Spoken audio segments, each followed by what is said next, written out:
나의 상황 소개. 안녕하세요. 제 이름은 김지영입니다.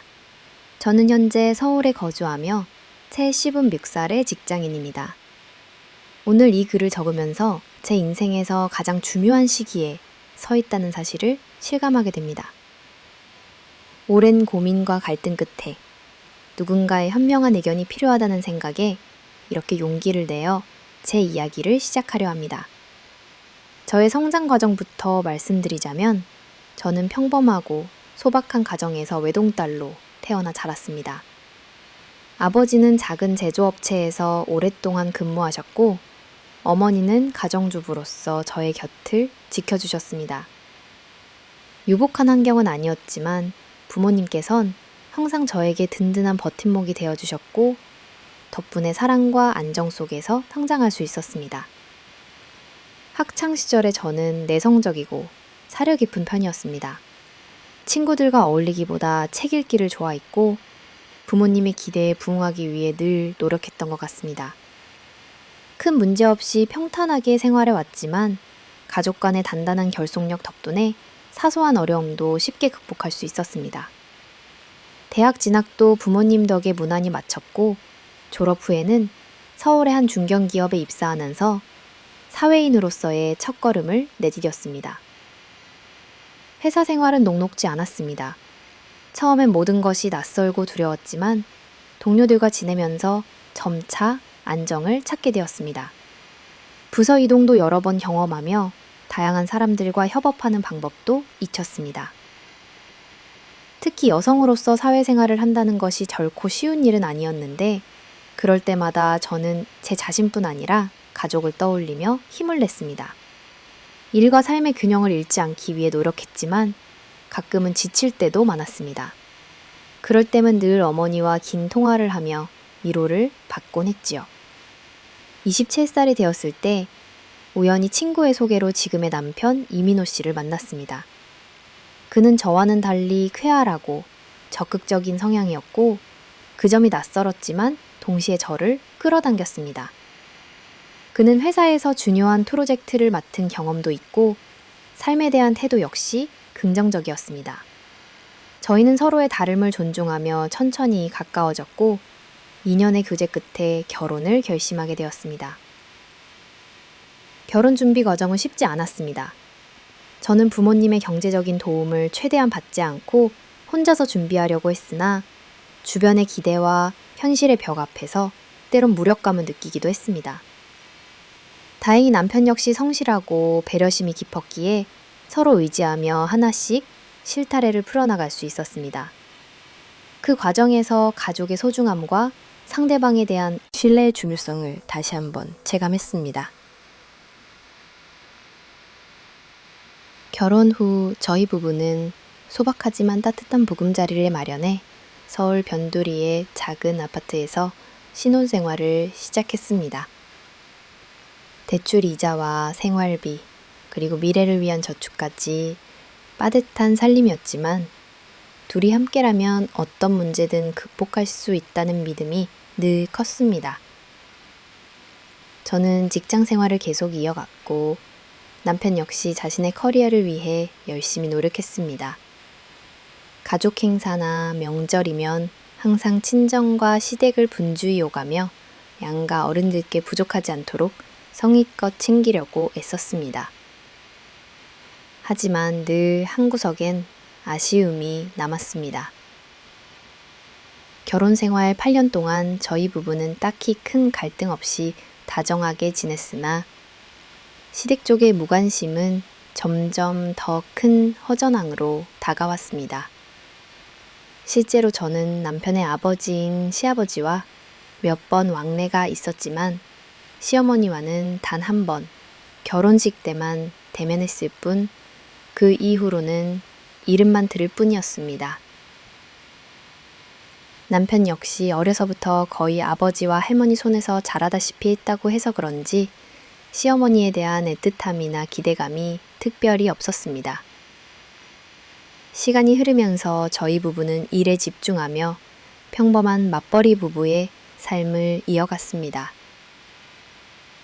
남들처럼 자녀 계획도 일찌감치 세웠지만 여러 번의 시행착오와 건강 문제 등이 겹치면서 아이를 갖는 과정은 생각보다 순탄치 않았습니다. 마음을 내려놓으려 할 즈음 드디어 임신이라는 기쁜 소식을 듣게 되었고, 지금은 곧 태어날 아기를 위해 준비하며 설렘과 두려움을 동시에 안고 있었습니다. 임신 사실을 알게 된 순간 저는 인생의 새로운 책임감과 비로소 엄마라는 정체성에 다가가고 있음을 느꼈습니다. 회사의 동료들, 친정 가족들은 모두 진심으로 축하해줬으나 남편은 예상외로 담담하면서도 내심 부담스러워하는 기색을 내비쳤습니다. 경제적 부담, 자녀 양육에 대한 현실적인 고민 등이 겹치면서 우리 집안에도 조용한 긴장이 생기기 시작했습니다. 최근 임신 후반기에 접어들며 저는 심리적으로 불안한 시간을 보내고 있습니다. 출산을 앞두고 몸은 무겁고 쉽게 피로해지며 예민해진 감정과 호르몬 변화로 인해 때로는 남편에게 불필요한 짜증을 내기도 합니다. 이런 저를 볼 때마다 죄책감이 몰려오고 앞으로 엄마로서의 책임을 어떻게 다할지 막막하기도 합니다. 남편과의 관계 역시 이전처럼 원만미지했지만 저는 늘 저만 뒤처지는 것은 아닐까, 좋은 아내와 엄마가 될 수 있을까 하는 고민과 두려움에 휩싸여 있었습니다. 무엇보다도 저희 부부에게 든든한 지원군이 되어줄 시댁의 존재가 사라진 듯 느껴지면서 외로움과 부담이 더 커졌던 것 같습니다. 친정 부모님 역시 연로하시고 건강이 안 좋으셔서 저를 도와줄 상황이 아닙니다. 서울이라는 도시에서 맞벌이 부부로 살아간다는 것, 그리고 출산과 육아라는 새로운 과제를 맞닥뜨리면서 저의 하루는 늘 빠듯하고 불안함의 연속이었습니다. 엄마가 된다는 기대와 두려움, 그리고 완전히 달라질 미래에 대한 막연한 걱정이 교차하며 잠 못 이루는 밤이 많아졌습니다. 그럼에도 불구하고 제가 힘을 낼 수 있었던 이유는 남편과 가족이라는 울타리가 주는 따뜻함, 그리고 소소한 행복이었습니다. 직장과 집, 그리고 곧 태어날 아이를 위한 작은 준비들에서 삶의 의미와 목표를 찾으려고 했습니다.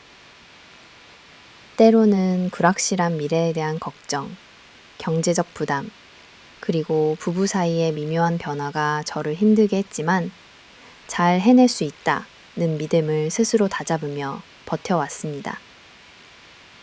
이런 저의 삶에 갑작스럽게 흔들림이 찾아온 것은 임신 막바지에 들어서면서부터입니다. 예기치 못한 시댁 문제, 남편과의 신뢰 흔들림 등으로 심리적으로 극심한 스트레스를 받고 있습니다. 도와줄 사람이 주변에 없는 상황에서 저는 스스로를 지키고 아기를 온전히 지켜내야 한다는 압박감에 시달리고 있습니다. 저는 한때 평범하다는 것이 가장 큰 축복이라고 생각했지만 지금 이 순간만큼은 평범하지 못한 가족사와 남편의 변화를 겪으며 불안과 두려움이 극에 달하고 있습니다.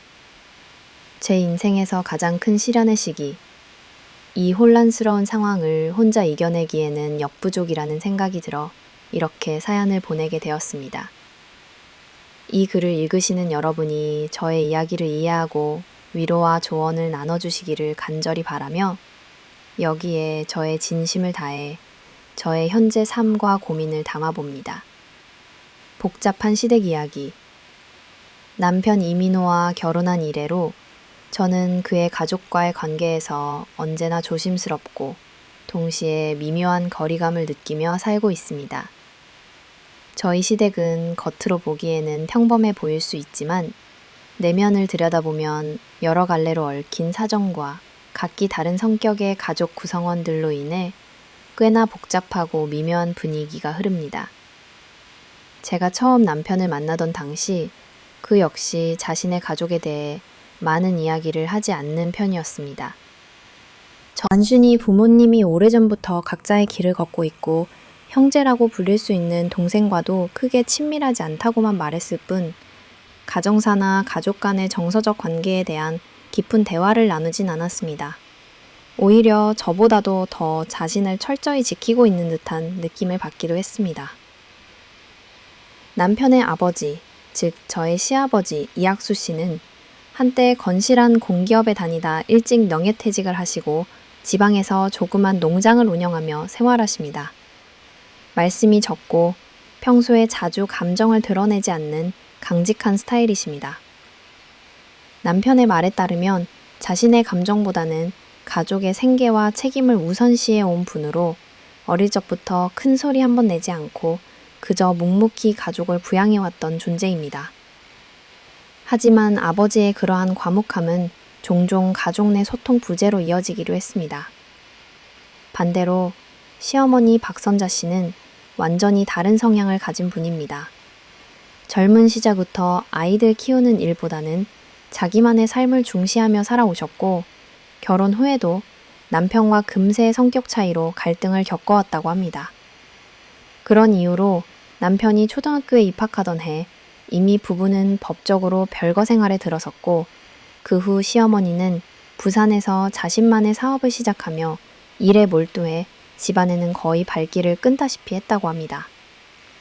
이처럼 따로 떨어져서 살아오신 시부모님 사이에서 남편과 남편의 동생은 주로 시아버지와 할머니 손에 자랐습니다.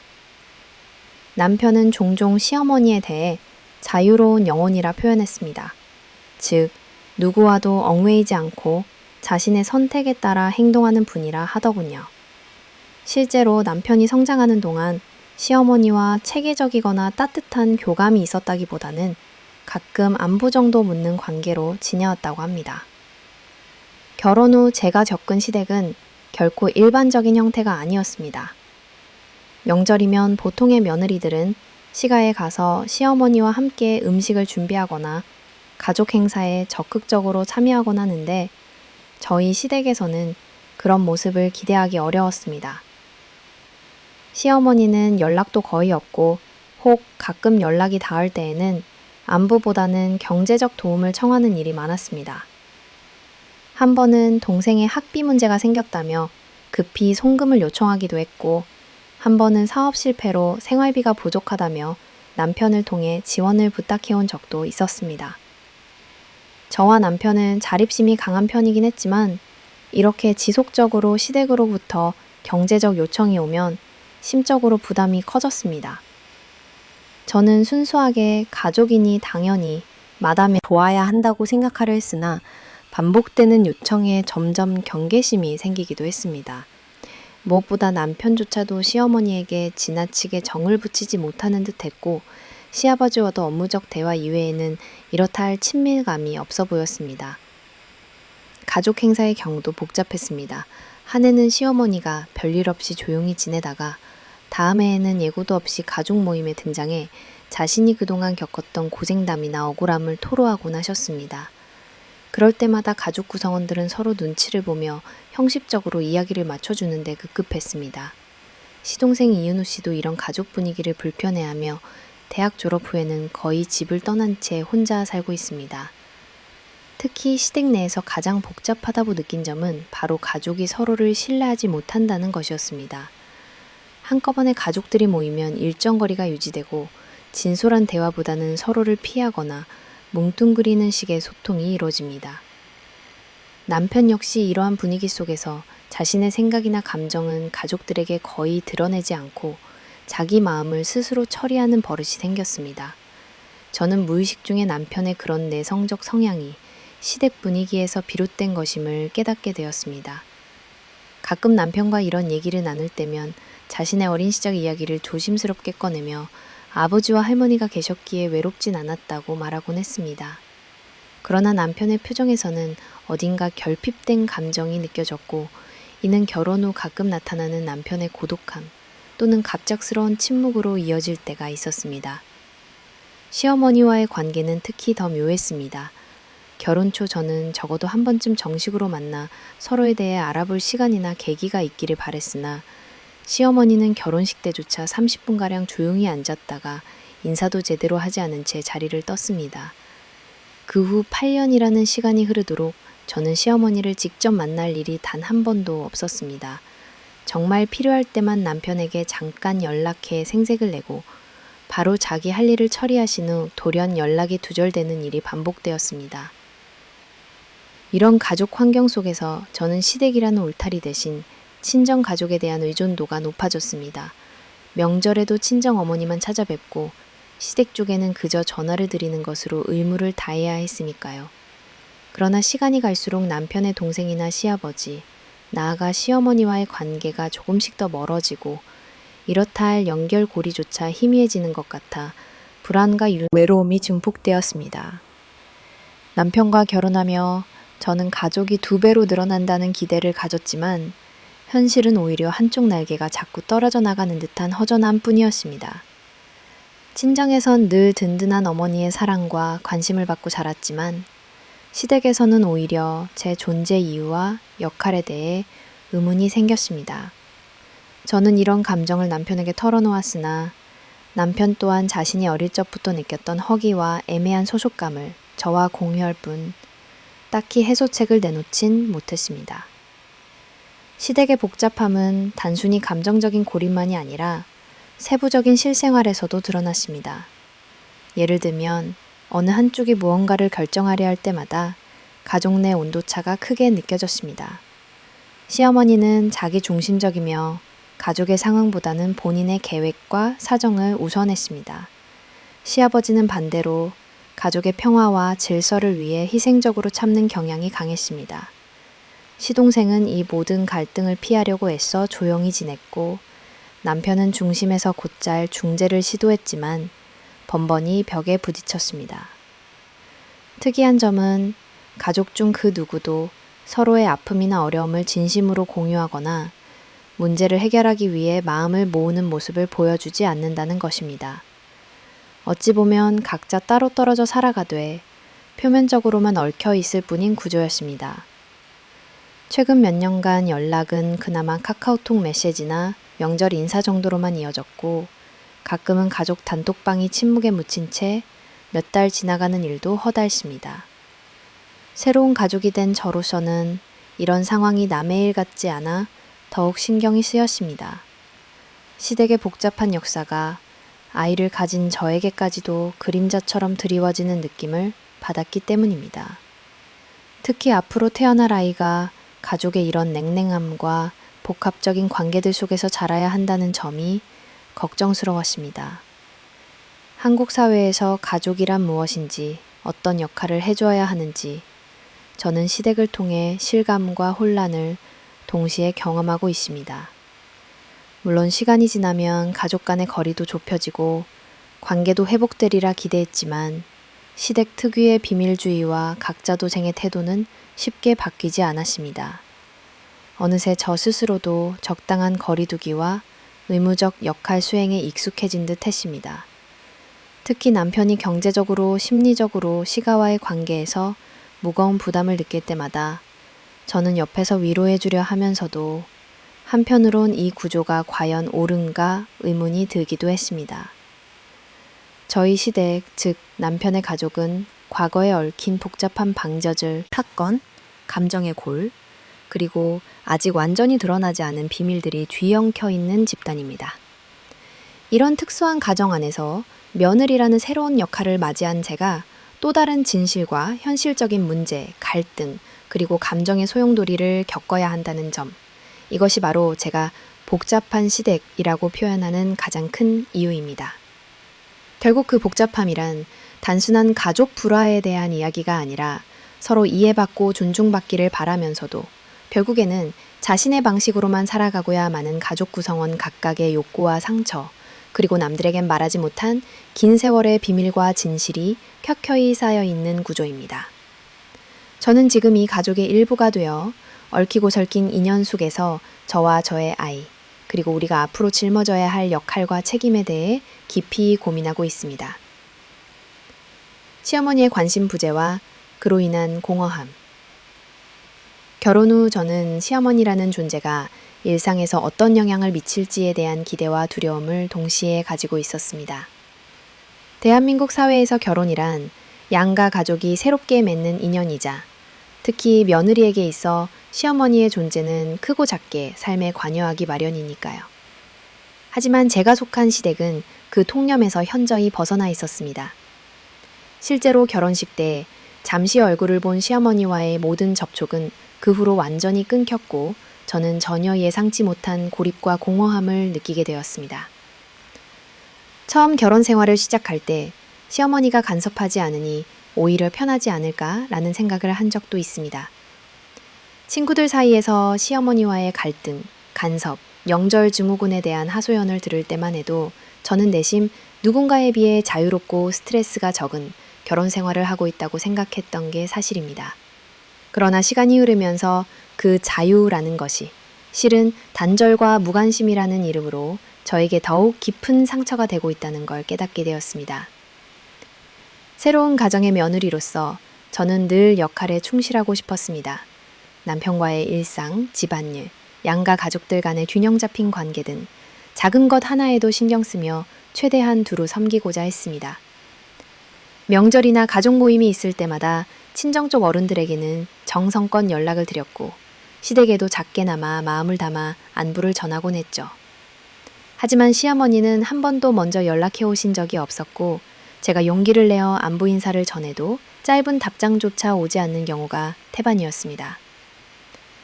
처음에는 바쁘셔서 그러시겠지. 성격이 원래 무심하신가 보다. 라는 식으로 이해하려 했습니다. 남편에게 조심스럽게 속내를 털어놓으면 그는 우리 엄마는 원래 그래. 예전에도 가족일에 별로 관심 없으셨고 그냥 각자 인생을 사는 거 좋아하셔. 너무 신경 쓰지 마. 라고 말하곤 했습니다. 하지만 며느리로서 처음 시댁에 적응하는 과정에서 그런 무관심은 생각보다 더 큰 외로움과 소외감으로 다가왔습니다. 결혼 초기 저는 남편과 함께 처음으로 신혼집을 마련하고 자리를 잡아갔습니다. 집안을 꾸미고 작은 식탁에 둘만의 식사를 준비하는 매일이 뿌듯하고 행복했습니다. 그 과정에서 늘 꿈꿨던 따뜻한 가족의 그림도 자연스럽게 떠올랐죠. 드라마에서 본 것처럼 시어머니가 갑자기 찾아와 음식을 건네거나 아이를 낳으면 함께 기뻐해주는 장면을 상상하기도 했습니다. 하지만 그런 일은 단 한 번도 일어나지 않았습니다. 특히 결혼 1주년을 맞은 어느 날, 저는 괜스레 기대에 부풀어 시댁 쪽에 작은 선물과 감사 인사를 전했습니다. 남편도 엄마가 무심하긴 하지만 며느리한테 그런 성의를 받으면 연락을 주지 않을까 하며 내심 기대하던 모습이었습니다. 그러나 돌아온 것은 아무런 응답도 없는 침묵뿐이었습니다. 이후로 몇 번이고 시어머니께 명절 인사, 생신 축하, 안부 인사 등을 꾸준히 드렸으나 그때마다 돌아오는 건 차가운 무관심뿐이었습니다. 시간이 흐르자 저는 점점 용기조차 잃게 되었고 연락을 시도하는 것에 회의감마저 들기 시작했습니다. 남편과의 관계에도 변화가 나타났습니다. 결혼 전 서로의 가족을 소개하던 때의 설렘과 기대는 어느새 무겁고 조심스러운 기류로 바뀌었습니다. 남편은 시어머니에 대해 특별한 감정을 가지지 않은 듯 했으나 가끔씩 자신의 어린 시절을 회상하며 씁쓸하게 한마디를 던지곤 했습니다. 어머니는 원래 자기 인생이 우선이었어. 어린 시절에도 내가 힘들다거나 고민을 나누고 싶어도 별로 귀 기울여주지 않으셨지. 차라리 아버지나 할머니랑 대화하는 게 더 편했어. 남편이 그런 말을 할 때면 저는 남편의 내면에도 오랫동안 쌓여온 허전함이 있음을 느꼈습니다. 저희는 두 사람이서 모든 명절과 기념일을 스스로 챙겼습니다. 보통 친구들은 시댁 어르신께 선물을 보내거나 모임을 한다고 분주했지만 저희는 늘 조용히 보내야 했습니다. 한 번은 친정엄마가 너무 시어머니한테만 연락하지 말고 그냥 네 행복에 집중해 라고 말했지만 저는 그게 쉽지 않았습니다. 사회의 시선도 신경 쓰였고 나는 왜 가족을 한쪽으로만 어르신 댁고 있는 걸까라는 마음의 짐도 커졌기 때문입니다. 임신 사실을 알게 된 후 그 소식만큼은 시어머니에게 먼저 알리고 싶었습니다. 또 한 명의 가족이 생긴다는 설렘과 함께 어쩌면 이번엔 조금이라도 관심을 가져주시지 않을까 하는 희망이 들었기 때문입니다. 하지만 남편이 조심스럽게 전한 임신 소식에도 시어머니는 잘해라, 힘들면 연락해 정도의 짧고 건조한 답만을 남기고 더 이상 어떤 말도 전하지 않았습니다. 저는 속으로 많은 걸 바라지 말자고 다짐하면서도 한없이 가라앉는 마음을 붙잡아야 했습니다. 임신 중반기에 들어서자 저는 점점 힘에 부치기 시작했습니다. 회사 일과 집안일을 병행하면서 예민해진 몸과 감정을 스스로 다독여야 했습니다. 이럴 때 누군가의 가벼운 안부 한마디, 관심 혹은 따뜻한 조언이 얼마나 큰 힘이 되는지 젊은 후배들이나 친구들을 통해 새삼 느끼게 되었습니다. 친정엄마는 나이가 들어 건강이 좋지 않으셨기에 자주 올라오지 못했지만 전화로나마 항상 저를 걱정하며 챙기셨습니다. 반면 시댁 쪽에서는 오히려 저의 존재감이 점점 더 희미해지는 느낌이 들었습니다. 남편의 동생 역시 일찍 독립해 서로 간섭 없이 지냈고 시아버지는 기본적인 안부 이외에는 사생활에 대해 묻지 않는 분이었습니다. 가족이라는 이름 아래서도 연결고리가 느슨하기만 했습니다. 저는 때때로 거울 앞에 서서 저 자신에게 묻곤 했습니다. 나는 시댁에서 어떤 존재일까? 며느리, 아내, 그리고 곧 엄마가 될 나의 역할은 어디에 있을까? 이처럼 시어머니의 무관심 속에서 저는 스스로를 점차 닫아가게 되었습니다. 주변 친구들은 시어머니의 과한 관심이나 간섭에 대해 불평을 늘어놓았지만 저는 반대로 존재감 없는 며느리처럼 느껴지는 것에 대해 마치 죄책감이라도 느껴야 할 것 같았습니다. 사실 시어머니의 사랑이나 따뜻한 관심이 부러웠던 게 아닙니다. 다만 가족이라는 테두리 안에서 각자의 역할을 인정받으며 작은 정이라도 나누고 싶었던 것입니다.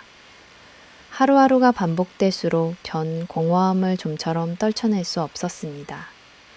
회사에서 피곤해 지쳐 집으로 오면 저를 맞아주는 것은 텅 빈 거실과 남편뿐이었습니다. 남편은 바쁜 일상에 지쳐 점점 더 과묵해졌고 우리 부부의 대화도 점점 줄었습니다. 저는 때때로 모든 걸 내려놓고 싶어지는 날이 있었지만 그럴수록 아이에게만큼은 똑바로 엄마가 되고 싶다는 다짐으로 하루를 버텼습니다. 관심은 때때로 너무 당연하게 여겨지지만 실은 당하심은 그것이 결핍될 때 삶 전체가 흔들릴 수 있다는 걸 저는 이번에 뼈저리게 느꼈습니다. 시어머니에게 큰 기대를 했던 것은 아니지만 형식적인 연락이라도 받아보고 싶다는 작은 소망마저 외면당할 때의 허전함, 그 깊은 곳에서 자라나는 자기부정의 감정까지 짙게 남았습니다. 결국 저는 점점 스스로를 돌보고 저만의 행복을 새롭게 구축하는 법을 찾아갔습니다. 남편과의 관계, 친정과의 정서적 지지, 그리고 곧 마주할 아이와의 일상에서 찾아내 소소한 행복이 저를 지탱시켰습니다. 하지만 여전히 어느 한편엔 텅 빈 감정의 구멍이 남아 있었습니다. 언젠가 그 빈자리를 시어머니가 다시 돌아와 메워줄 수 있을지, 아니면 끝내 스스로 받아들이고 극복해야 할 숙제인지를 고민하면서 말이지요. 시어머니라는 한 인연의 빈자리는 생각보다 오래 그리고 깊게 제 삶의 그림자를 드리웠습니다. 단순히 가족의 문제를 넘어서 인간관계와 정체성, 나아가 삶의 의미까지 다시금 되돌아보게 만드는 계기가 된 것 같습니다. 저는 오늘도 지난날의 아쉬움과 함께 내일은 좀 더 따뜻하게 바라며 하루를 시작합니다. 시어머니의 갑작스러운 등장. 결혼 생활 8년 동안 저는 시어머니와 단 한 번, 그것도 결혼식장에서 스치듯 인사를 나눴던 게 전부였습니다. 그만큼 시어머니는 항상 멀리, 보이지 않는 이방인처럼 느껴졌습니다. 그래서 어쩌면 일상 어느 날 갑자기 시어머니가 내 집 문을 두드릴 거라는 상상 따윈 해본 적도 없었습니다. 그러나 평온하던 일상 속에 그분의 예고 없는 등장은 제 삶 전체를 뒤흔드는 충격이 되고 말았습니다. 그 일은 평범한 주말, 남편이 회사 일을 마치고 집에 돌아오기 직전에 벌어졌습니다. 저는 주방에서 내일 쓸 반찬을 만들고 있었고 TV에서는 조용한 드라마 소리가 흘러나왔습니다. 그 순간 현관문 벨이 아주 길고 집요하게 울렸습니다. 누구지? 평소 친정 식구들은 갑작스레 찾아오는 일이 없기에 저는 잠시 머뭇거렸습니다. 인터폰 화면에 낯선 여성의 얼굴이 비쳤습니다. 어렴풋이 남편에게서 들은 젊은 시절 시어머니의 사진과 닮은 점이 있었습니다. 저는 조심스럽게 문을 열었습니다. 제 앞에 선 중년의 여성, 그 안색은 어딘가 피곤해 보였고 옆에는 큼직한 여행 가방 2개가 놓여 있었습니다. 지영아, 오랜만이네. 나, 네 시어머니야. 예상치도 못한 자기소개에 저는 머리가 하얘지고 할 말을 잃었습니다. 그분은 집 안으로 한치의 머뭇거림도 없이 들어서더니 거실 한가운데에 털썩 주저앉았습니다. 부산에서 올라오느라 힘들었다. 갑자기 연락도 못하고 미안하다. 저는 당황한 마음을 겨우 숨기며 극구 사양하는 듯 맞이했지만 시어머니는 여행 가방을 풀기 시작했습니다. 그 행동은 단순한 방문이 아닌 아예 일정 기간 머무를 생각임을 단박에 알 수 있었습니다. 남편에게 급히 전화를 걸었습니다. 남편도 당혹감을 감추지 못하는 목소리였습니다. 엄마가 갑자기 우리 집에 연락도 없이? 둘 다 예기치 못한 상황에 어쩔 줄 몰라 했습니다. 시어머니는 전화하는 저를 쓱 바라보며 아들한테 연락은 해야지. 그래도 네 출산이 얼마 안 남았잖아. 요즘 혼자 아무도 안 도와줄 거라길래 내가 직접 올라온 거야. 라고 능청스럽게 말씀하셨습니다. 제 마음에선 여러 감정이 뒤섞였습니다. 오랜 시간 대화 한 번 나눠본 적 없는 시어머니가 어떤 사전 교감도 없이 갑자기 가족의 중심처럼 집에 들어온다는 것, 그리고 그 이유가 나를 돕기 위함이라는 것이 도무지 설득되지 않았습니다. 시어머니의 행동은 처음부터 매우 당당했고 집안 곳곳을 살펴보며 이 소파 얼마 주고 샀니? 냉장고 청소는 제대로 하니? 등의 말로 거침없이 일상에 개입하기 시작했습니다. 특히 임신 막달로 심신이 예민하던 시점에 낯설지만 가까이서 마주해야 할 가족이 갑자기 안방을 차지한다는 사실이 실감나지 않았습니다. 시어머니는 잠시도 가만히 있지 않고 저를 이것 좀 도와줘라, 저기 청소 좀 해라 등 잔심부름에 부리기 시작했습니다. 저의 피로감은 극에 달했고 오랜만에 누군가와 함께 보내는 시간이란 기대는커녕 오히려 남과 사는 듯한 고단함이 쌓여갔습니다. 밤이 되자 남편이 집에 도착했습니다. 그는 집 앞에서 깊은 한숨을 쉬고 현관문을 열자마자 눈치를 살폈습니다. 시어머니는 오랜만에 본 아들에게 네가 애아빠가 되면서도 엄마한테 전화 한 통도 안 하니 섭섭하다. 반은 장난, 반은 진담으로 핀잔을 주었습니다. 남편은 난처해했지만 어색한 분위기는 쉽게 사그라들지 않았습니다. 며칠이 지나면서 시어머니의 간섭과 참견은 더욱 심해졌습니다. 아침 일찍 일어나 거실에서 TV를 크게 켜거나 제가 준비한 음식에 대해 이렇게 싱거워서야 아이 낳고 기운을 차릴 수 있겠니? 내가 밥상은 차려줄게 라며 잦은 간섭을 이어갔습니다. 집이라는 안전한 공간은 더 이상 저 혼자와 남편만의 쉼터가 되지 못했고 저는 점점 숨이 막히는 듯한 답답함에 시달렸습니다. 외출이라도 하고 싶을 때면 시어머니는 임산부가 많이 돌아다니면 안 된다. 요즘은 시어머니랑 며느리가 여자끼리 마음 터놓고 잘 지내야 한다는 식의 말씀으로 저의 일거수일투족에 관여했습니다. 심지어 친정엄마가 전화를 걸어 안부를 묻자 옆에서 네 친정은 무슨 시집살이도 좀 배워야 한다 는 묘한 말을 던지셨습니다. 모든 일상의 감독자, 심판자, 그리고 동시에 권위적인 스승이 한 명 추가된 듯한 기분이 제 삶 전체를 뒤덮기 시작했습니다. 가장 큰 스트레스는 시어머니가 등장한 이후 남편의 태도 변화였습니다. 평소 집안일을 자주 분담하던 남편이었으나 어머니가 있는 앞에선 아들로 되돌아가 모든 결정을 시어머니께 맡기는 듯한 태도를 보였습니다. 저는 감정적으로 고립된 채 좌불안석으로 하루하루를 버텼습니다. 결국 시어머니께 어머님, 미리 말씀만이라도 해주셨으면 준비라도 했을 텐데요. 몸이 힘들어서 지금은 혼자만의 시간이 더 필요해요. 라고 솔직히 이야기했습니다. 하지만 돌아오는 답변은 네가 무엇을 알겠니? 내가 다 겪어봐서 하는 말이야. 엄마 없이 아이 조리 어떻게 하려고. 나는 단호한 말뿐이었습니다. 저의 외로움과 곤란함은 점점 깊어져 방 한 구석에서 눈물을 흘리는 날도 많아졌습니다. 밖에선 평범한 이웃, 회사 동료로서 씩씩하게 직장 생활을 유지했지만 집안에 들어오면 쉴 틈이 없는 긴장과 스트레스가 반복되었습니다. 어느 순간 친정엄마와도 깊이 속내를 나누지 못하고 남편에게 서운함을 말할 여유조차 사라졌습니다. 그런 시간이 이어지자 이 집은 더 이상 내 안식처가 아니라 는 슬픈 결론을 매일 떠올리게 됐습니다.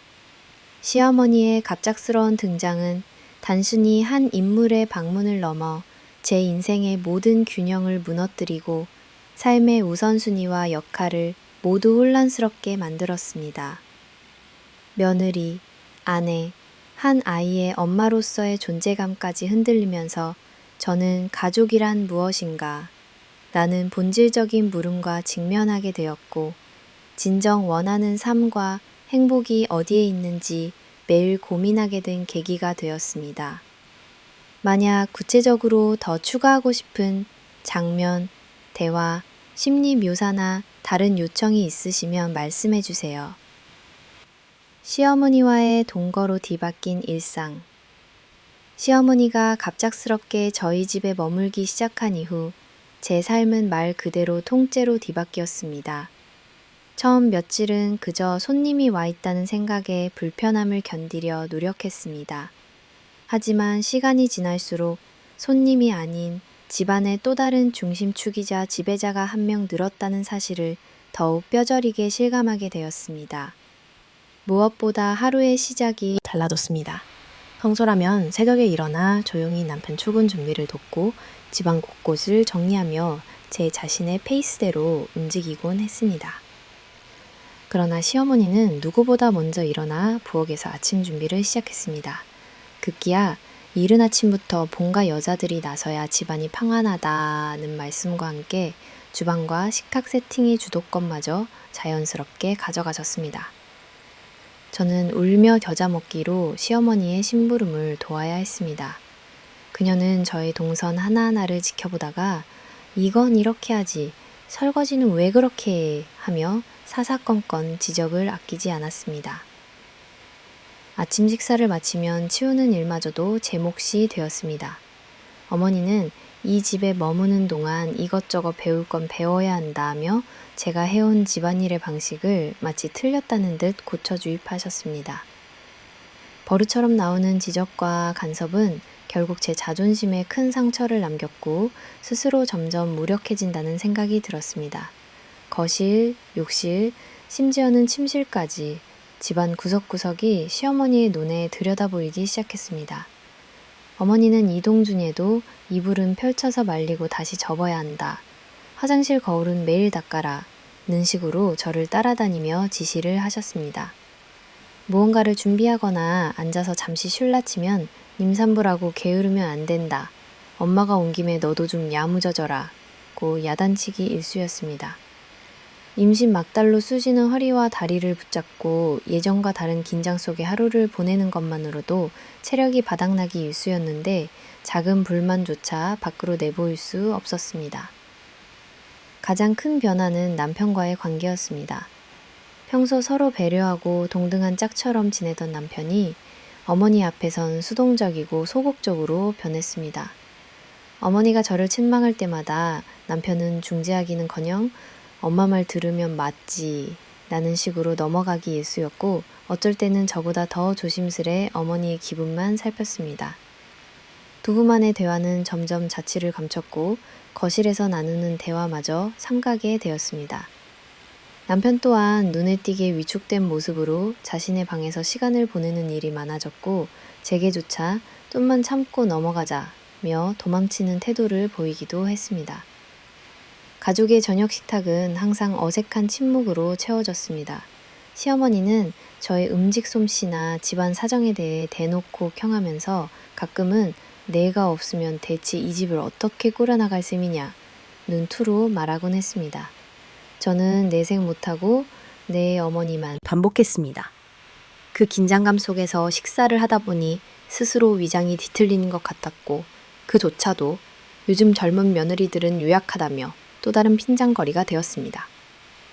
한두 번쯤 어머니의 심기를 거스리는 일이 벌어지면 당장 화살은 모두 저에게 날아들었습니다.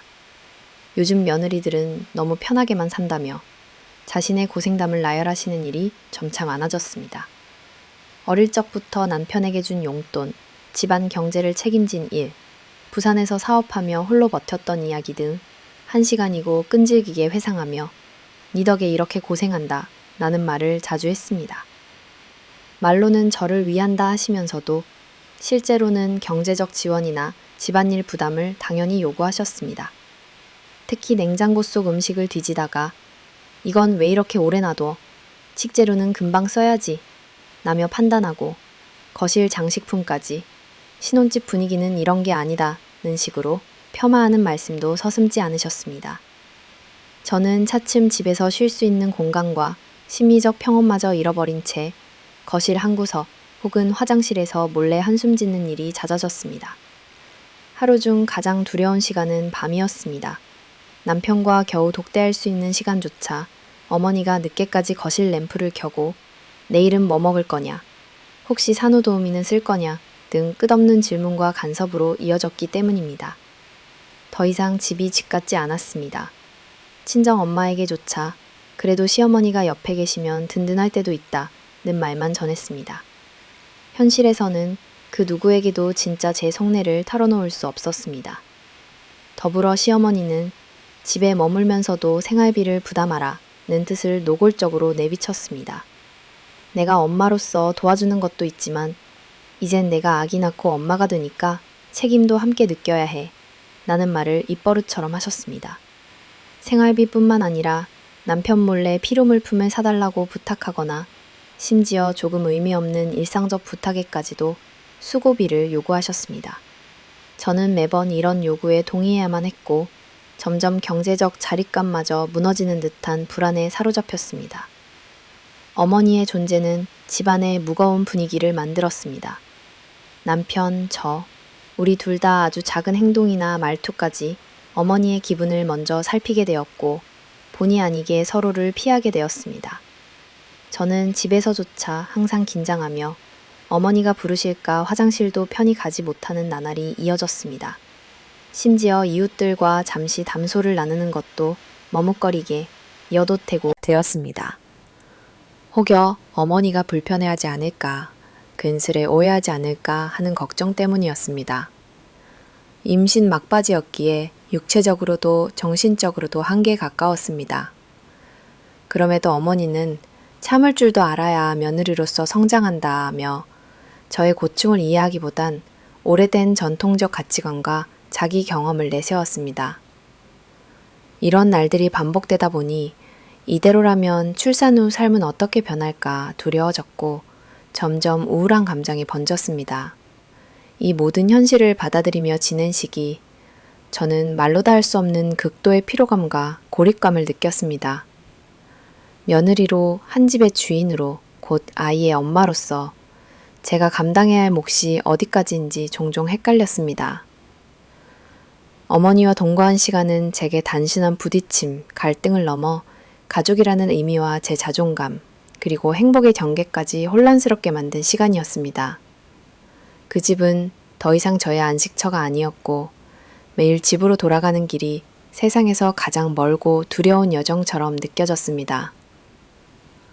고면이동, 고면, 금전 문제와 남편의 비밀.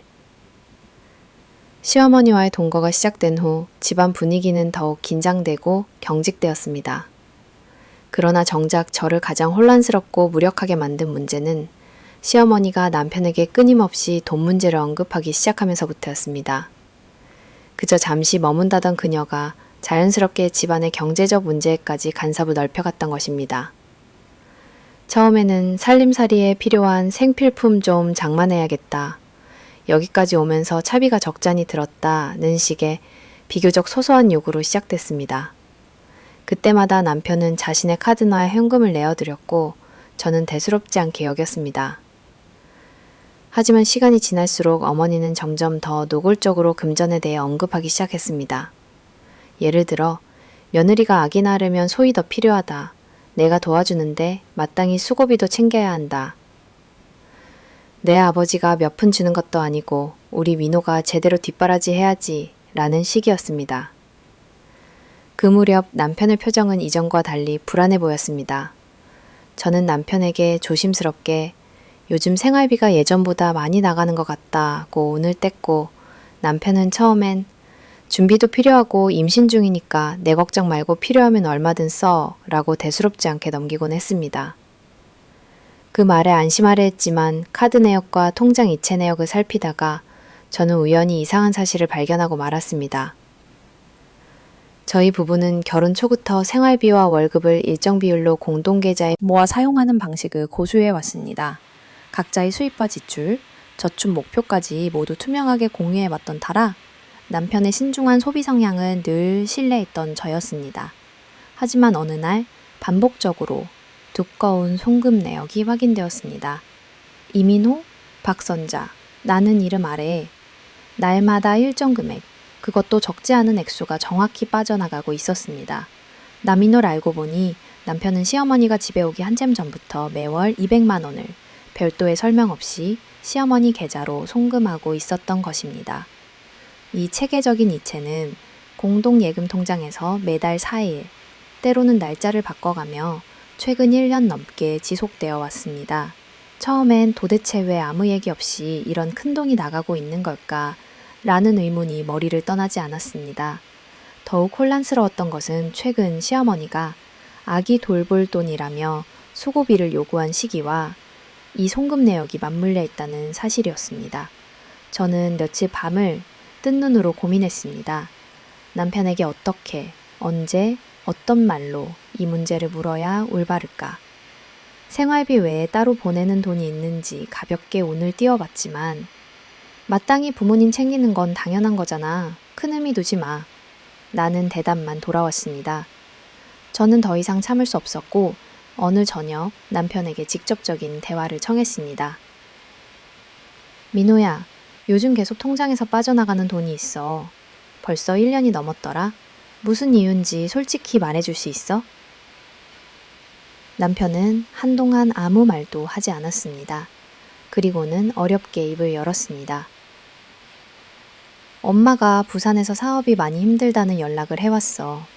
생활이 곤란하고 가족이 곁에 없으니 네 힘이라도 필요하다고 해서 우리 집 사정은 네가 알 필요 없을 거란 생각에 애써 말하지 않았어. 그 순간 마음속에서 뭔가 와르르 무너져 내리는 소리가 들렸습니다. 남편이 저에게 솔직히 공유하지 않은 채 들만의 삶을 위한 자금에서 일방적으로 제3자를 위해 자원을 할애하고 있었다는 사실이 무엇보다 충격적이었습니다. 그 대상이 시어머니라는 점에서 저는 막연한 기분보다는 더 깊은 배신감, 그리고 함께하는 가족이라는 의미에 대한 의문이 꼬리를 물었습니다. 남편과의 대화는 길게 이어졌습니다. 저는 왜 나와 상의조차 하지 않았냐고 물었고 남편은 엄마가 부탁한 일이니 가족끼리 그 정도는 양해해 줄 수 있다고 생각했다. 며 내심 억울하다는 표정이었습니다. 갈등의 실타래는 풀릴 줄 몰랐고 점점 더 크고 나의 선언쟁으로 번져갔습니다. 남편은 종의와 직접 벌어온 돈인데 한 번 정도 엄마에게 힘이 되어주는 건 이해해달라고 했지만 저는 그것이 우리 둘만의 약속, 원칙이 훼손된 것이라고 주장했습니다. 이야기가 진전될수록 더 큰 비밀이 드러났습니다. 남편은 처음엔 단순히 돕기 위해서만 그랬다고 했지만 사실 그 금전적 지원이 단지 생활비나 수고비에 국한된 것이 아니었습니다. 시어머니가 부산에서 실패한 사업의 빚 일부와 그동안 동생과 관련된 수술비, 심지어는 과거 사채까지 변제하는데 이 돈이 쓰였다는 것을 뒤늦게 밝혔던 것입니다. 남편은 이 모든 사실을 일부러 저에게 숨겼고 제가 의문을 제기하지 않았다면 끝까지 말하지 않았을 것입니다. 저는 그날 밤 잠들지 못했습니다. 아내이자 가족의 일원이 된 저의 위치와 역할은 무엇이었을까? 남편은 가장이라는 이유로 맞벌이 부부로 일궈온 우리의 신뢰를 그렇게 쉽게 저버릴 수 있었던 걸까? 앞서 겪은 집안의 권위적 분위기, 시어머니의 간섭과 경제적 요구까지 모두 이해하려 했지만 남편과 저만의 약속과 균형이 무너진 사실은 견디기 힘든 상처로 다가왔습니다. 특히나 임신과 육아 준비로 인해 경제적으로 더욱 단단해져야 할 시기임에도 불구하고 남편은 오히려 가족 외곽의 갈등에 더 많은 시간과 정성을 쏟고 있었습니다. 서로에게 기대고 의지해야 할 부부 사이, 한순간에 서먹하고 어색한 거리감만 남았습니다. 남편은 엄마가 없으면 너가 아이 낳는 것도 도와줄 사람이 없다며 저의 이해를 구했으나 이미 금이 간 신뢰는 쉽게 회복되지 않았습니다. 저는 결국 이 문제를 시아버지에게까지 털어놓게 되었습니다. 조금이라도 중재와 조언을 기대했지만 시아버지는 이미 오래전부터 두 부자 사이에 금전적 요구가 오갔다는 사실을 알고 있었습니다. 그리고 그 과정에서 더 큰 가족의 비밀까지 드러나고 말았습니다. 그 충격은 또 다른 이야기의 시작이지만 그 전까지만 해도 저를 짓눌렀던 것은 금전적 배신, 경제적 무력감, 그리고 속마음을 공유하지 못했던 부부 사이의 단절이었습니다. 이제 저는 실망과 의심, 다시는 남편을 온전히 신뢰하기 힘들 것 같은 씁쓸함만 아는 채 지내야 했습니다. 우리의 미래, 아이의 행복, 심지어는 가족이란 울타리 자체마저도 완전히 흔들리는 듯한 불안과 두려움에 매일 시달리고 있습니다. 시아버지께 도움을 청하다 끝이 보이지 않는 시댁의 갈등과 내 마음속 무거운 그늘. 육체적 피로뿐 아니라 정신적으로 꽃이라 여겼던 시아버지께 도움을 청하기로 결심했다. 그 선택은 내게 결코 쉬운 일이 아니었다. 남편과의 대화는 돌고 돌았으며 시어머니는 집안 권력을 쥔 듯 날카로운 존재감을 더하고 있었다. 집안의 가장 어른이자 상대적으로 합리적이라고 느꼈던 시아버지가 아니면 이 고리를 끊을 방법이 없을 것 같았다. 몇 번이나 망설이다 결국 조심스럽게 전화를 걸었다. 아버님, 혹시 잠깐 뵙고 드릴 얘기가 있습니다. 내 목소리는 떨렸지만 시아버지는 평소와 크게 다르지 않은 담담한 목소리로 좋다, 언제가 좋겠냐고 물었다. 평생 살아오며 가장 어렵고 민감한 이야기를 꺼내야 할 순간 나는 그저 용기만이 필요하다고 스스로를 달랬다. 차분히 약속을 정하고 시아버지 댁을 방문했다. 연륜이 묻어나는 거실, 침묵 속의 TV 소리, 익숙하지 않은 낯선 집기가 나를 조금은 불편하게 만들었다.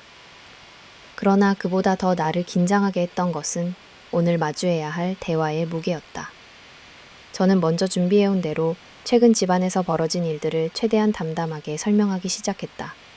시어머니가 아무런 예고 없이 집에 나타나 오랜 동거를 강요하고 있다는 점, 끊임없는 간섭과 경제적 요구, 그리고 남편이 상의 한마디 없이 큰 돈을 시어머니께 보내고 있었다는 사실, 그로 인해 부부 사이에 큰 균열이 생기고 있다는 것까지 솔직하게 털어놓았다. 최대한 감정을 배제하려 했지만 이야기를 꺼낼수록 순간순간 목이 메이고 눈가가 붉어졌다. 시아버지는 내 말을 끊지 않고 조용히 들었다. 눈빛에는 깊은 피로와 복잡한 감정이 섞여 있었다. 잠시 침묵이 흘렀다. 그러다 천천히 한숨을 내쉬며 말씀하셨다. 내가 다 예상 못한 건 아니다. 네 시어머니가 어떤 사람인지 평생 곁에서 본 내가 모를 리가 있겠냐. 네가 지금까지 얼마나 힘들었을지 말 안 해도 짐작간다. 부드럽고 성숙한 시아버지의 한마디에 나는 잠시 방어심을 내려놓을 수 있던 것 같다. 그는 자신의 젊은 시절 시어머니와의 복잡했던 결혼 생활을 천천히 회상했다. 선자는 언제나 자기 하고 싶은 대로 사는 여자였다. 가족은 뒷전에 뒀지. 내가 아무리 잡아보려 해도 내 뜻대로 되는 사람은 아니었어. 한때는 그 사람을 지키고 싶었지만 결국 가족보다 자기 자신을 선택했더구나. 시아버지는 시어머니의 고집스러움 뿐 아니라 자신 역시 그 관계에서 여러 번 실망과 좌절을 맛봤던 사연을 들려줬다. 그러고는 조금 슬픈 얼굴로 내게 되물었다. 너무 오래 참고만 살면 나중에 네가 더 힘들어진다. 자식한테 내 인생을 온전히 기대고 살 수도 없는 법이다. 네 마음도 네 애도 지켜야 해. 내 안에서 복잡한 죄책감과 안도감, 그리고 새로운 분노가 동시에 고개를 들었다. 지금껏 누군가 내 편이 되어주게, 내 사정을 제대로 인정해주기만을 기다려온 내 모습이 떠올랐다. 시아버지는 누구보다 현실적인 어른의 시선으로 시댁의 역학관계를 설명해줬다. 민호가 네 마음을 배려하지 못한 부분은 분명히 있다. 하지만 그 아이도 어릴 때부터 혼란스럽고 불안한 가정에서 각자 버티며 살아온 거야. 근본적으로 이 집은 서로 제목만 생각하며 살아온 지 오래다. 그게 고쳐질 수 있다고 생각하지 말아라.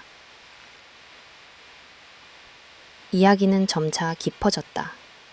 나는 조심스레 혹시 시아버지가 시어머니를 설득해 본가로 돌아가도록 도와줄 수 있겠느냐 여쭤봤다. 그는 고개를 끄덕이며 나는 억지로 떠밀거나 싸움을 부추기는 부모가 되고 싶지 않다며 대신 내가 지쳐 쓰러지기 전에 그 선택지를 진지하게 고민하라고 권했다. 너한테 가장 중요한 건 너 자신이랑 내 손주다. 무작정 참고 희생하는 게 좋은 아내나 며느리는 아니다. 네가 원하는 게 있으면 그 길을 가져야 한다. 그 말을 듣는 순간 그동안 억누르고 있던 감정이 한꺼번에 터졌다. 나는 주저앉아 한참을 울었다. 시아버지는 한없이 조용히 내 옆에 앉아 등을 토닥여 주었다.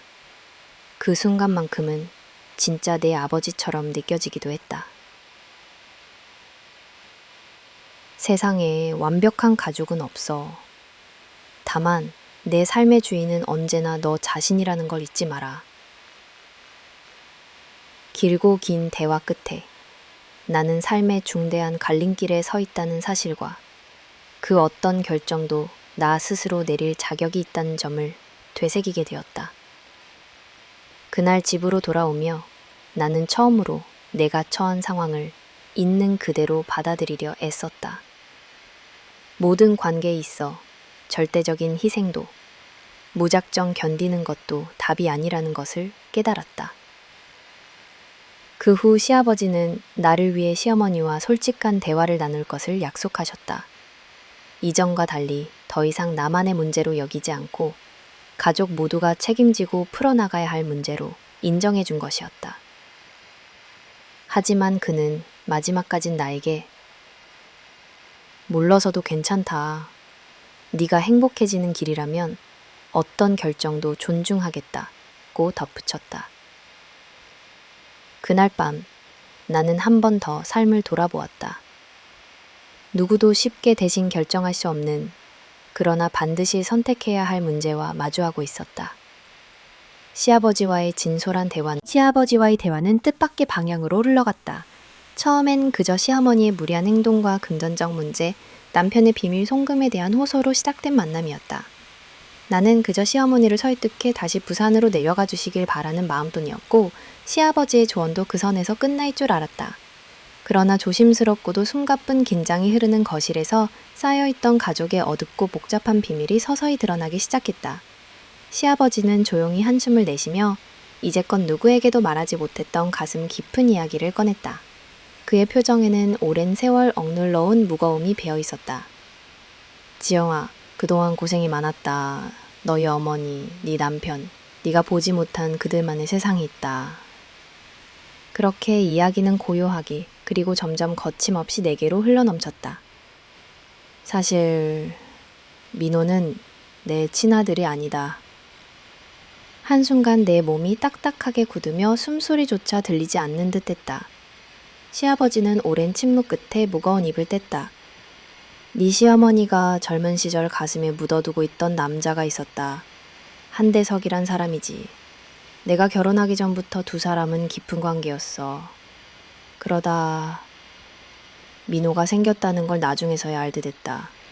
네 어머니는 차마 사실을 밝히지 못하고 나와 결혼했지. 가슴을 콩콩 치는 그 소리를 온몸으로 느끼며 나는 그 자리에 얼어붙었다. 머릿속에는 이제까지 살아온 삶, 남편과의 추억, 내 아이의 존재, 모든 의미가 뒤엉켜버렸다. 내가 민호를 내 아들처럼 품은 건 사실이야. 하지만 핏줄이라는 건 아무리 세월이 흘러도 떨쳐내기 쉽지 않더라. 네 시어머니는 늘 미안한 마음을 숨겼고 그 부담을 너희 아버지나 가족에게도 제대로 털어놓지 못했다. 나는 입술을 달달 떨며 도무지 다음 말을 찾지 못했다.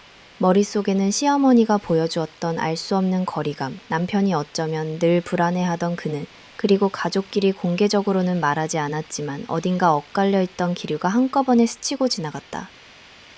시아버지는 담담하게 말을 이었다. 내가 민호를 보고 있으면 한때는 내 아이 같은 감정도 들었지만 한편으로는 항상 남의 자식이라는 거리감도 사라지지 않았다.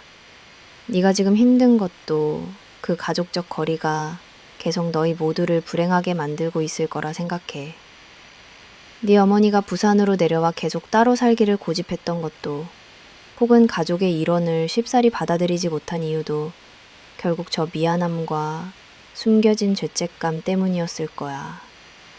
나는 묻지 않을 수 없었다. 남편도 이 시어머니 사실을 아나요? 시아버지는 슬픈 눈빛으로 고개를 끄덕였다. 민호는 대학에 들어가서 가족관계 증명서를 떼는 과정에서 중요한 증빙 서류를 보다 이상하다는 걸 알아챘다. 나와 혈연이 아니라는 걸 눈치챘고 어머니로부터 진실을 직접 들었다고 하더라.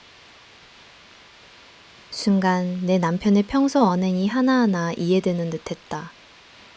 유난히 가족에 대해 신중하게 말하던 모습, 아버지보다 오히려 어머니에게 집착하거나 지나치게 맞춰주는 행동, 그리고 결혼 후 자신도 이유를 모르겠다며 분명히 보였던 결핍감까지. 민호 역시 자신만의 상처를 품고 있었구나. 씁쓸하고도 아픈 동정심이 밀려들었다. 그러나 동시에 분노와 실망, 그리고 배신감이 솟구쳤다. 모두가 알고 있었던 비밀을 단 한 사람, 바로 나만 모르고 있었다는 것. 나는 그간의 모든 갈등, 남편의 숨김, 시어머니의 낯선 태도를 새로운 시선으로 다시 바라볼 수밖에 없었다. 시아버지는 조심스럽게 내 손을 잡으며 말을 이었다. 너무 충격을 받지 말거라. 가족이란 피보다 긴 세월과 선택, 그리고 의지로 만들어지는 법이다. 내가 너희 둘을 지켜보니 민호는 무엇보다 좋은 남편, 훌륭한 아버지가 되려고 애썼다. 하지만 이 집안에 들이운 그늘이 너까지 힘들게 한 것 같아 미안하다. 나는 혼란 속에서도 묻지 않을 수 없었다. 그럼 저희 아이는? 저는 앞으로 어떻게 살아야 할까요? 시아버지는 천천히 말했다. 이 집안의 진실을 받아들이는 건 쉽지 않을 거다. 하지만 너가 품고 있는 아이는 틀림없이 네 피이자 너희 가족의 미래다. 가끔은 모든 비밀이 드러나야만 비로소 앞으로 나아갈 수 있다. 너무 힘들 때는 용기 내어 한 발자국 뒤로 물러서도 되니 스스로에게 더 솔직해도 된다. 그날 밤 집으로 돌아오는 길, 세상이 더 낯설고 공기가 무거웠다. 남편의 숨겨진 과거, 시어머니의 마음속에 자리 잡고 있는 오랜 슬픔, 이 집안 자체가 오랜 세월 감추어온 비밀로 인해 뿌리부터 흔들리고 있다는 사실에 몸과 마음이 송두리째 얼어붙는 것만 같았다. 나는 나 자신에게, 남편에게, 우리가 함께 품고 있는 아이에게 끝없이 되묻게 되었다. 나는 무엇을 믿고 살아왔으며 앞으로 무엇을 믿고 살아가야 하는가. 영화나 소설에서나 나올 법한 남의 이야기 같았던 정체성의 비밀은 이제 내 인생 한가운데 깊이 파고들어 현실이 되었다. 가족이라는 이름 아래 쌓아온 신뢰, 사랑, 미래 마음 한켠에 남았다. 모든 가족은 각자의 상처를 지니고 살아간다. 중요한 건 그 상처를 애써 감추느라 서로를 못 보고 살아가지 않는 것이다. 네가 진심으로 원하는 삶이 무엇인지 용기 내어 마주하길 바란다. 나는 나 자신과의 대화를 시작해야 했다. 잘못된 가정도, 남편의 선택도, 시어머니의 고통도, 시아버지의 침묵도 이제는 단순한 타인의 이야기가 아니었다. 나 역시 이 집안의 구성원으로, 아내로, 엄마로, 그리고 한 인간으로서 새로이 삶을 설계할 도전에 직면하고 있다는 것을 절감했다. 반복되는 가족의 비극, 충격적인 가족의 진실을 알게 된 이후 내 내면에는 이전과는 비교할 수 없는 감정의 홍수가 밀려들기 시작했다. 며칠 동안 나는 제대로 잠을 이루지 못했다. 분노, 슬픔, 허탈, 동정, 불안이 한꺼번에 나를 덮쳤다. 특히 남편이 자신도 긴 세월 가슴에 묻고 살았던 아픔을 나까지 짊어지게 만들었다는 사실이 원망스럽기도 했다.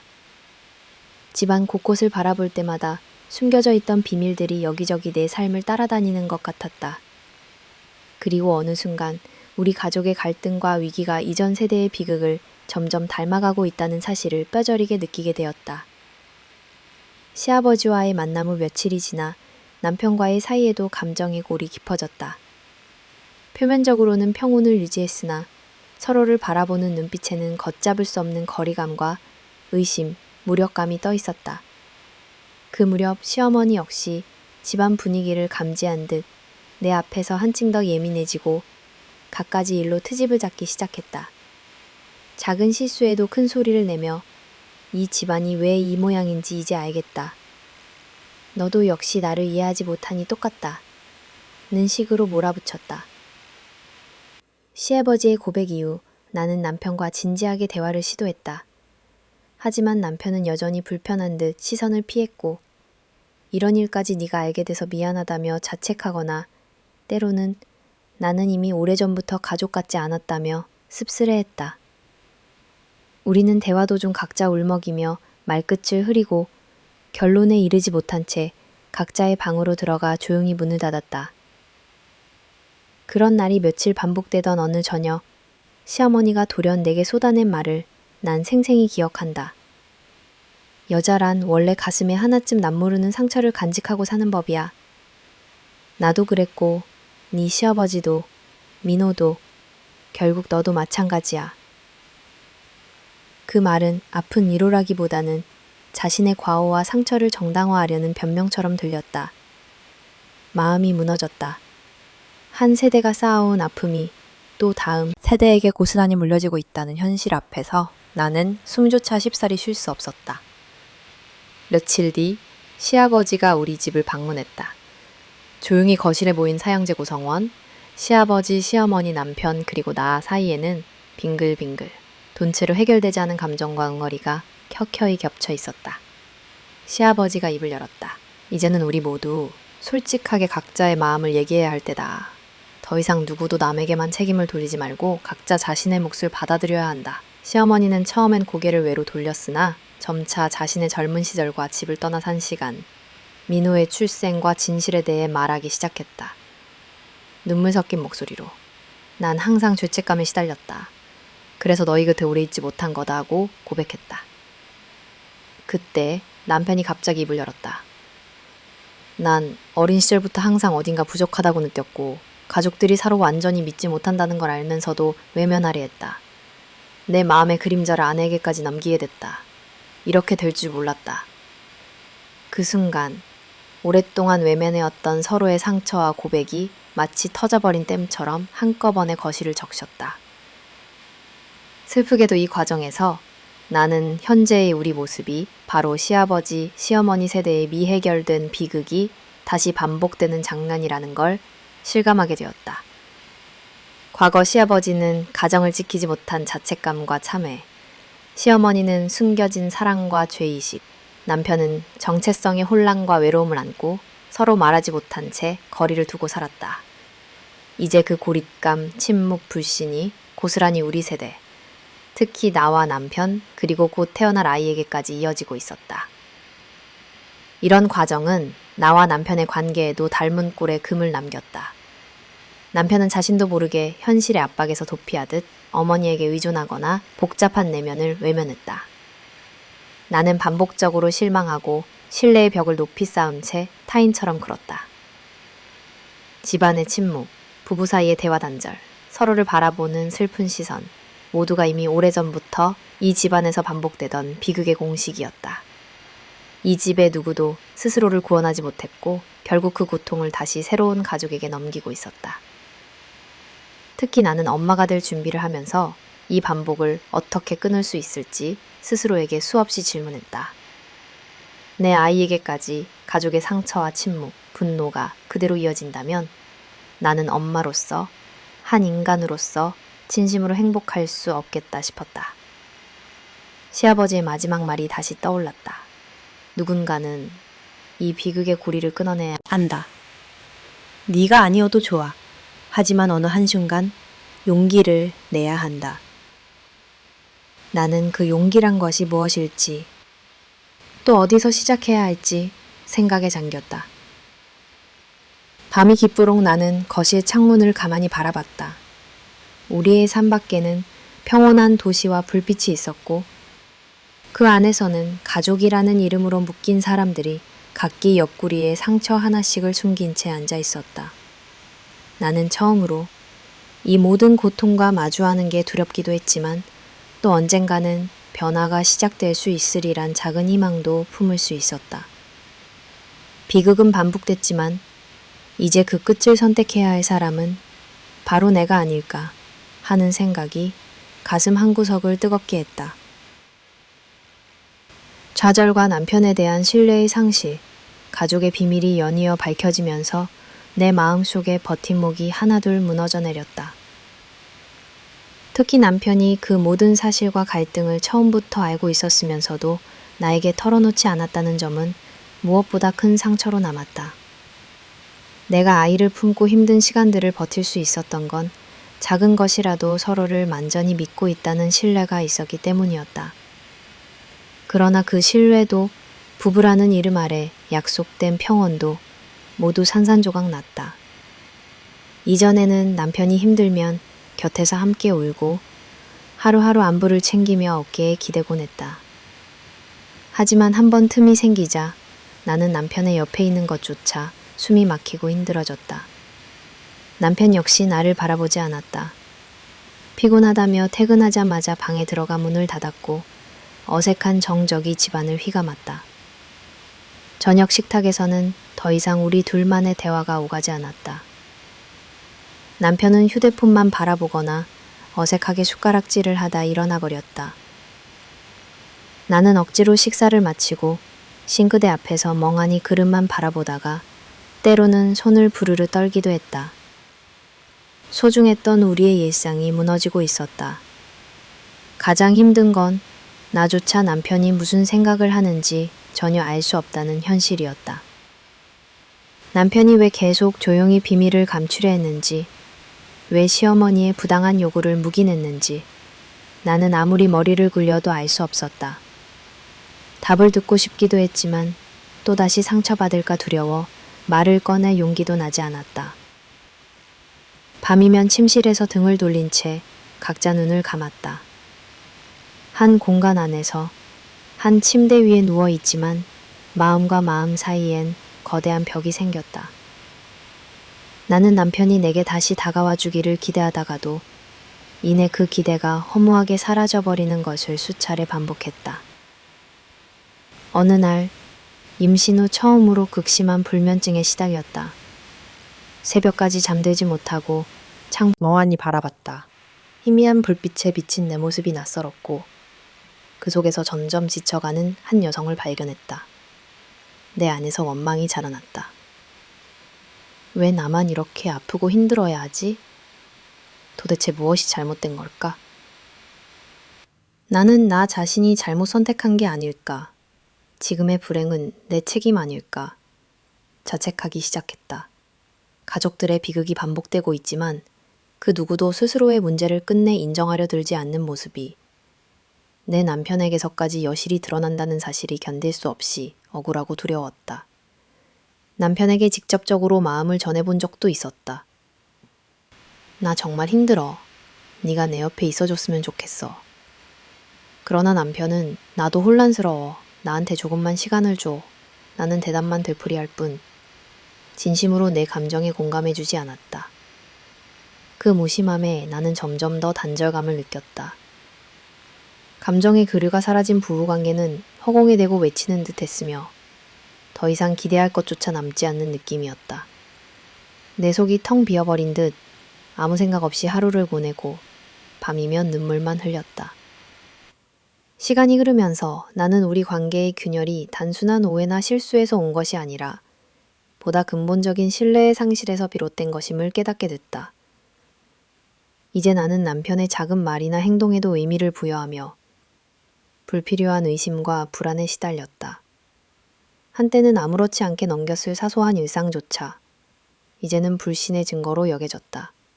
심지어 뱃속 아이에게까지 미안한 마음이 들었다.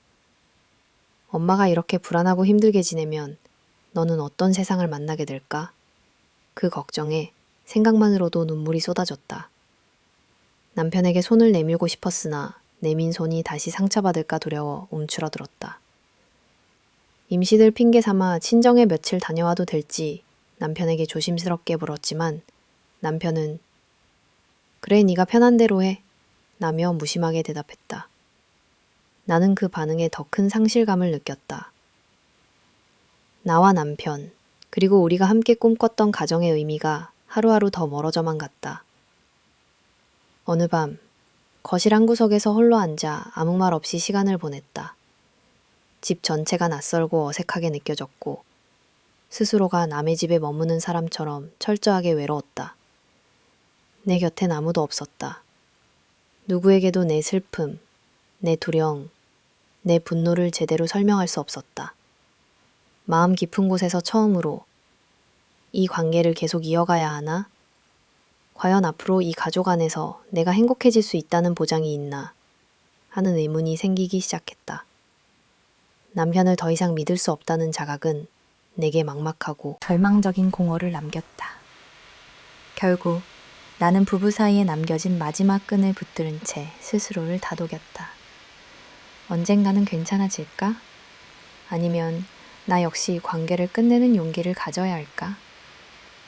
내 가슴은 점점 더 무거워졌고 앞으로의 인생에 대한 불안이 더욱 짙어졌다. 더 구체적인 장면이나 심리 변화, 부부 사이 대화 또는 결말 제안을 원하신다면 언제든 말씀해 주세요. 중대한 갈림길에 서서 연이어 밝혀진 가족의 비밀과 남편과의 깊은 불신, 그리고 시어머니와의 갈등까지 나는 어느새 인생에서 가장 중대한 갈림길 앞에 서 있었다. 혼란과 우울, 불안은 파도처럼 밀려들었고 어떤 결정을 내려야 할지 머리와 가슴이 끊임없이 다투었다.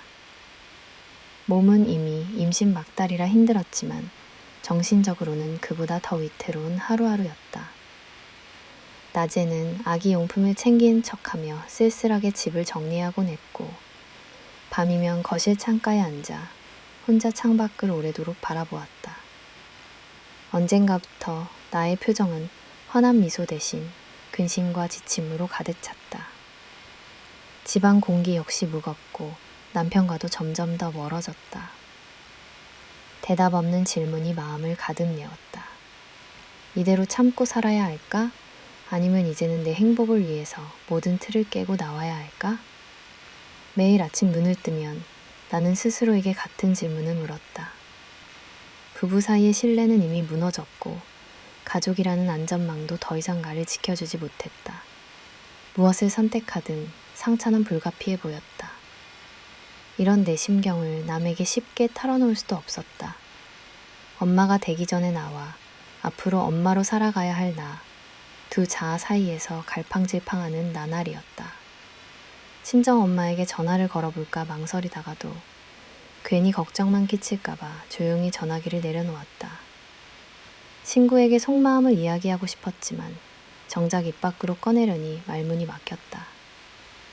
가장 크게 떠올랐던 것은 내 뱃속에 자라는 아기에 대한 책임감이었다.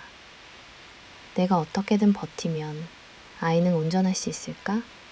아니면 지금이라도 제대로 된 환경에서 다시 시작하는 것이 맞을까? 밤마다 아기에게 미안하다고 꼭 행복하게 해주겠다고 조용히 다짐하곤 했다. 남편은 여전히 내 곁에 가까이 다가오지 않았다. 함께 저녁을 차려도 말 한마디 나누지 않고 각자의 시간을 보내기 일쑤였다.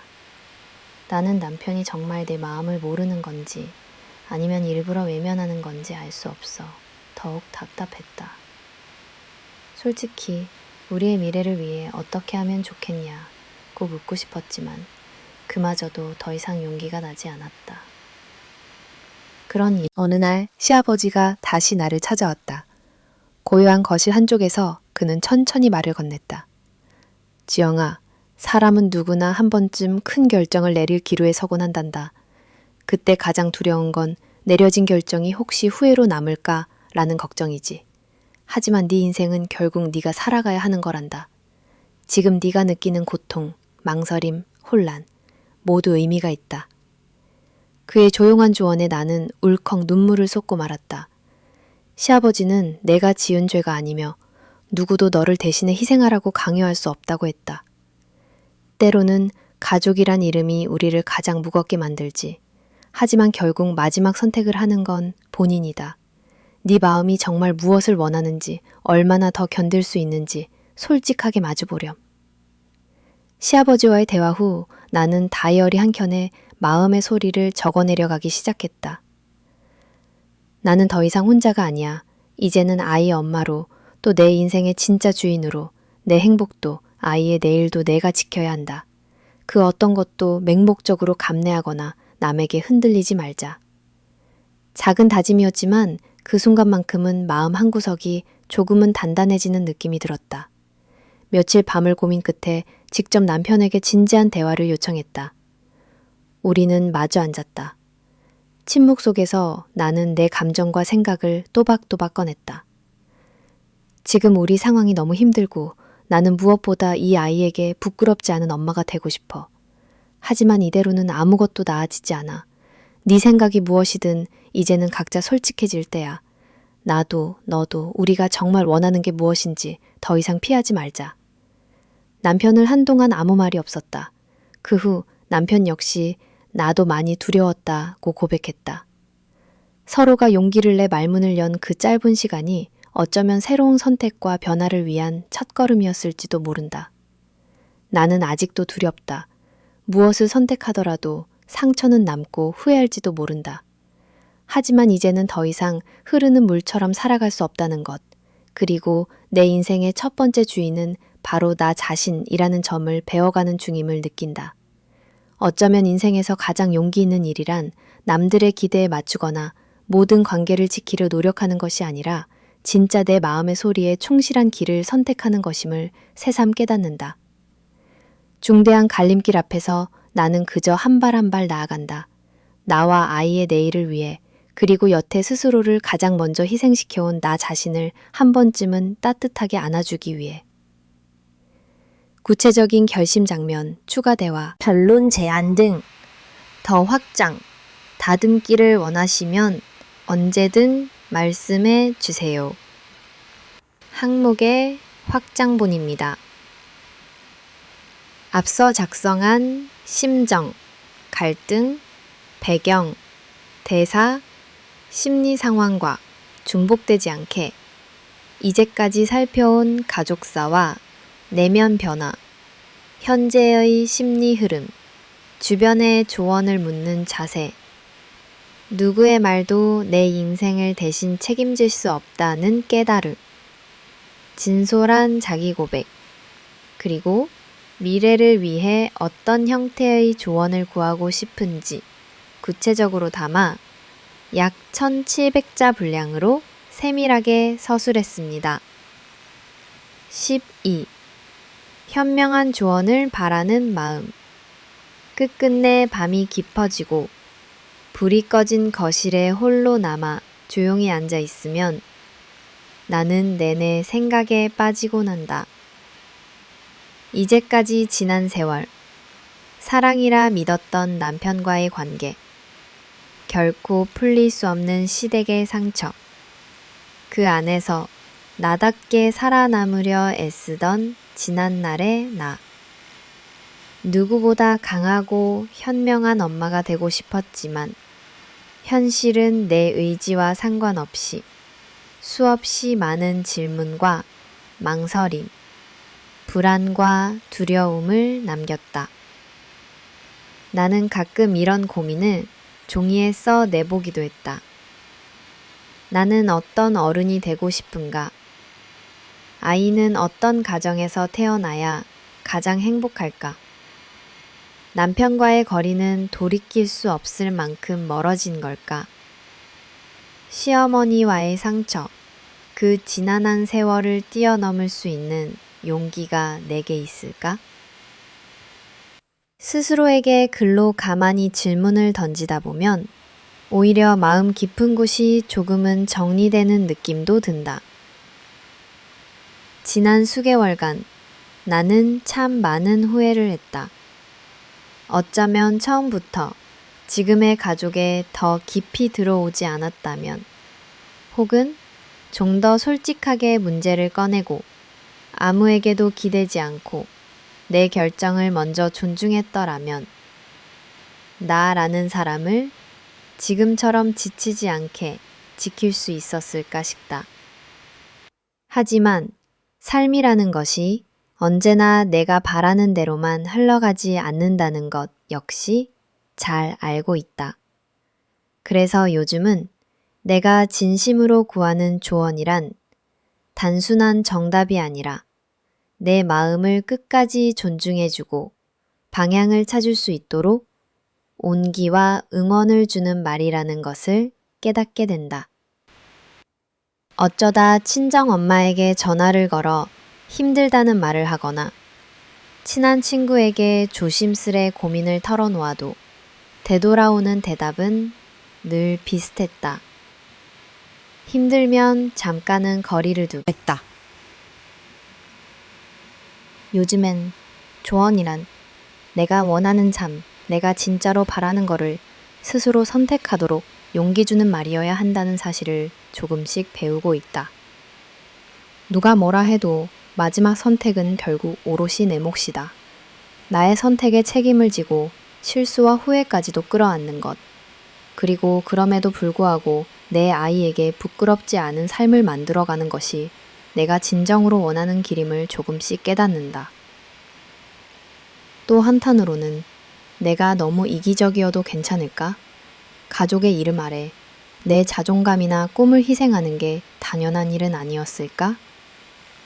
이런 물음 역시 여전히 마음 한편에 남아있다. 하지만 살아보니 진정한 현명함은 모든 사람을 만족시키려 힘겹게 애쓰기보다는 가장 가까이서 나와 내 아이의 행복을 단단히 붙드는 데서 출발한다는 생각이 들었다. 그래서 나는 지금 이 순간 어쩌면 처음으로 진짜 나 자신에게 조언을 구하고 싶다. 지영아, 네가 진짜로 원하는 것은 무엇이니? 두렵더라도 네가 가장 용감했던 순간은 언제였어? 이제는 남의 기대보다 네 마음을 더 믿고 스스로를 안아줄 준비가 되어 있니? 이런 물음들을 조용히 가슴에 담고 서툴더라도 내 마음을 인정하는 연습을 하고 있다. 내가 어떤 선택을 하든 그 선택이 옳고 그름을 넘어서서 내 삶을 살아내는 데 있어 더 깊은 의미와 힘을 주는 순간이 오리라 믿고 싶다. 혹시라도 비슷한 길 위에 서 있는 누군가가 있다면 나는 그들에게도 이렇게 말하고 싶다. 더운 위로나 완벽한 해답이 아니라 당신 마음의 목소리를 가장 정직하게 들어보세요. 그리고 스스로를 믿을 수 있는 작은 용기를 내보세요. 결국 인생은 자신이 내딛는 한 걸음 한 걸음에 따라 조금씩 달라질 거예요. 지금 이 글을 써내려가며 나는 아직도 흔들리고 두렵고 망설여진다.